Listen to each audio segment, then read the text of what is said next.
life is typical of India. The peasant and his plough are the very symbols of our nation. This is the story of a South Indian village with all its characteristic beauty and simple charm. At daybreak, the women and children go to bathe in the stream, while the cattle are led out to graze to the tune of their tinkling bells.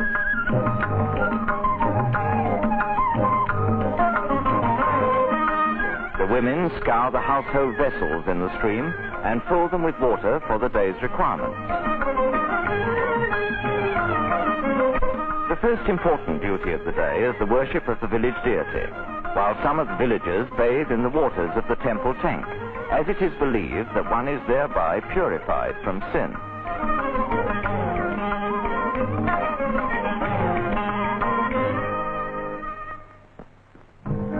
However poor he may be, the South Indian villager is noted for his scrupulous cleanliness. Even the humblest homes are kept in perfect order. Nearly all tasks are performed in company, as community life is especially characteristic of the South. In this street live Brahmins, their house fronts beautifully adorned with columns. As in all villages, news is passed round quickly. In this house, there is much to talk about, as there's going to be a wedding in 2 months' time. This must surely be the bride.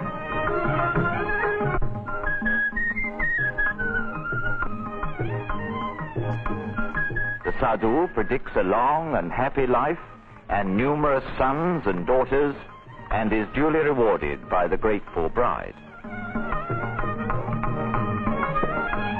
The backyard is a veritable hive of activity. Cattle are fed and watered here,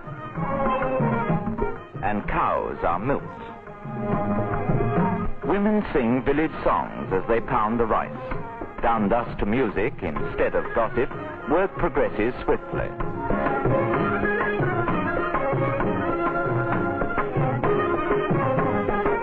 Even the chickens seem to find their share of the task easy.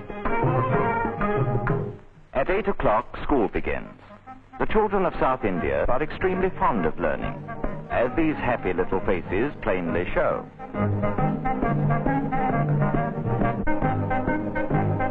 When lessons are over, the children play typical local games. The South Indian village is a self-sufficient unit. For smelting iron, making cartwheels, buckets and such things, or for shoeing his bullocks, the villager need not go far. The local blacksmith fulfills all these needs. Pottery is an important local handicraft. The potter's skillful hands work swiftly. Vessels of different designs and sizes are fashioned as if by magic. They are dried in the sun and baked in fire. From easily perishable pottery, we turn to the seemingly imperishable monuments for which South India is famous.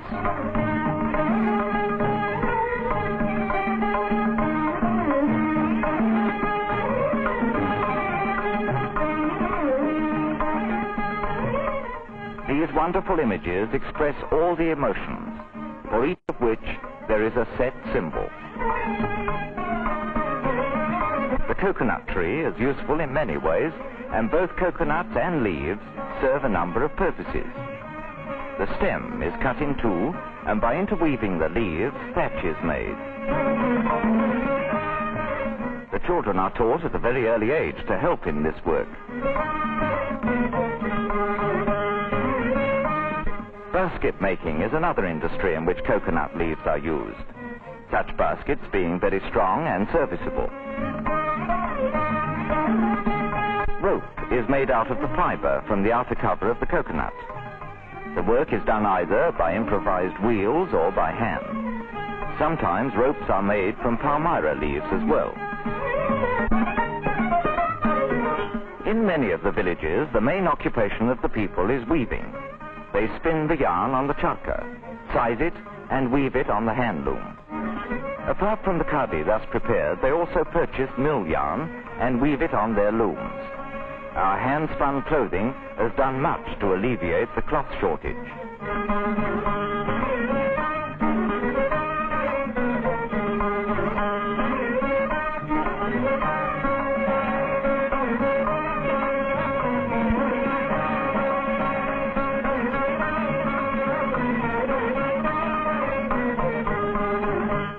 In the dry regions of the south, groundnuts are the staple crop.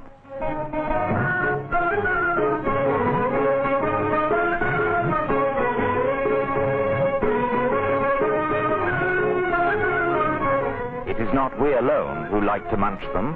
They are popular with all, from our venerable ancestors to our youngest descendants. Groundnut oil is being prepared here. This oil is widely used in cooking nowadays.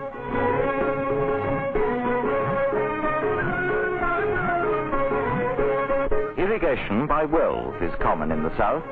The water is drawn from the wells in large buckets and emptied into the streams whence it flows to the thirsty fields. But even by this ingenious method, irrigation is no easy matter in the dry areas, and a fertile field is often a standing testimony to the dauntless perseverance and tireless labor of the peasants. As soon as the fields have been watered, plowing begins, and in the course of time, waste land turns into green meadows.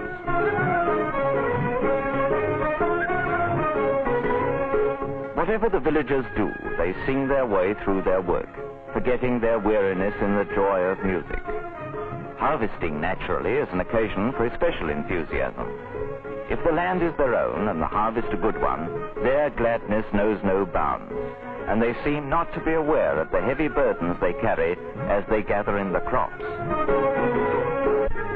As the carriers transport the hay to the marketplace, they still sing their melodious folk songs.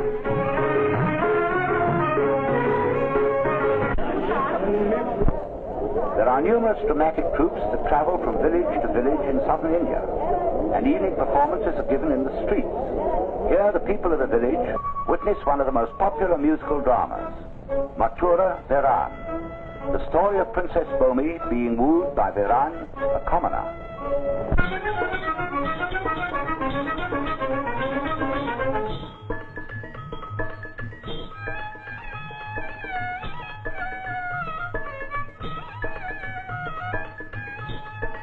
Vanam gumurudamma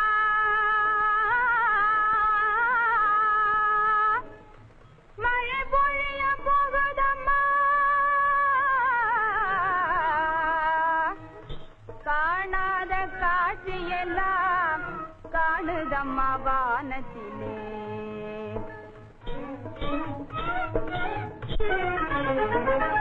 kariyamalai pole megam thiraluvadai paar இருளிடையே மின்னல் கண்ணை சிமிட்டுவதே பார் கண்ணை சிமிட்டுவதே பார் அதன் அழகை வந்து பார் என் அழகில் பார் யாரடா நீயும் எங்கே ஆனவத்தோடு வந்து அச்சம் இல்லாமல் எந்தன் அருகிலே தூங்குகின்றாய் யாரோ வென்றென்னை எண்ணி அஞ்சாதே பொம்மியம்மா வீரன் மதுரை வீரன் செல்லானின் மைந்தனம்மா காரிருளில் இங்கே வர காரணம் என்ன கட்டையகி பொம்மியேவும் காவலுக்கு வந்தேன் நானே காவலுக்கிறான்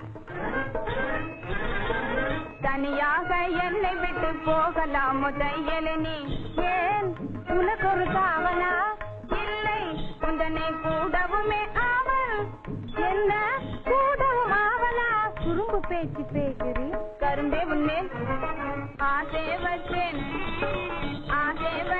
உன்மேலே நான் ஆளான உன்னை கண்டேன் ஆளான உன்னை கண்டேன் அன்பு கொண்டேன் பெண்மையிலே ஆளான உன்னை கண்டேன் அன்பு கொண்டேன் பெண்மையிலே ஆசையெல்லாம் கொள்ளை கொண்டீர் ஆனழகா Manmadhan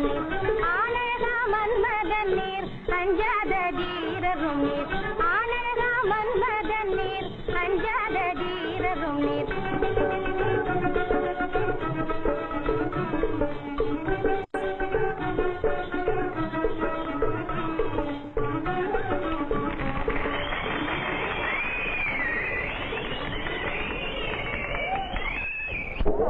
In the second act, Viran persuades Princess Bomi to elope with him on horseback.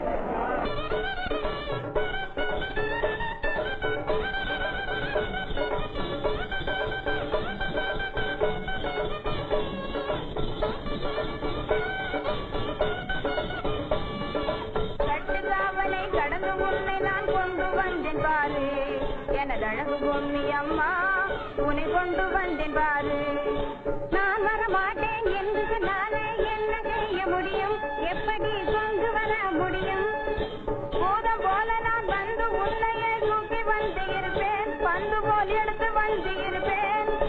பூதம் போல நீ வந்திருந்தால் நான் குருவி வடிவமாகி பூமிக்குள்ளே நான் பூந்துடுவேன், நீ ஏமாந்துடுவாயே. பூமிக்குள்ளே நீ புகுந்திருந்தாலே எலியாய் மாறிய நான் வளையும் தோண்டி பிடித்திடுவேன். எலி உருவானால் நான் பெரும் பூனை வடிவமாகி வந்து பியாவ் பியாவ் என்று கற்றுவேன், எலியும் நடுங்கிடவே. பூனைவர் வந்தால் புலையொரு கொள்வேன், நடுங்கிய பயந்திடுவாய், பொம்மினை அடங்கி ஒழுங்கிடுவாய். பம்பு ஏனினி அன்பு வீரனே, இன்பமாக வாழ்வோம், நாம் இன்பமாக வாழ்வோம், நாம் ஒன்று சேர்ந்து வாழ்வோம்.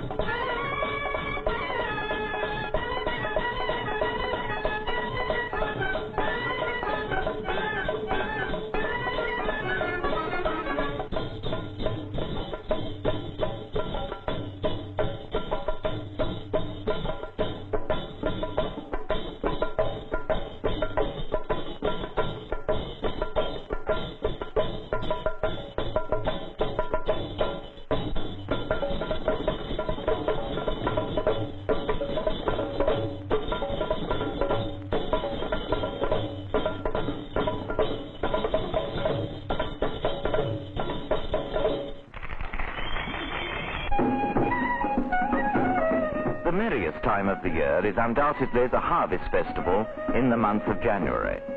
Bandits and peasants, rich and poor, all flock to take part. First, the images are carried in procession. The village dancer is much in evidence on these occasions, for the South Indians are passionately fond of dancing, which plays a great part in all their lives. The most exciting event of the harvest festival is the Jallikattu or bull sport. The enraged animal is let loose with a purse tied round its neck. Whoever now takes the bull by the horns is not only the lucky prize winner, but also the hero of the village. This risky sport provides a thrilling climax to our film on village life of South India. Does anybody want the purse? Come and get it.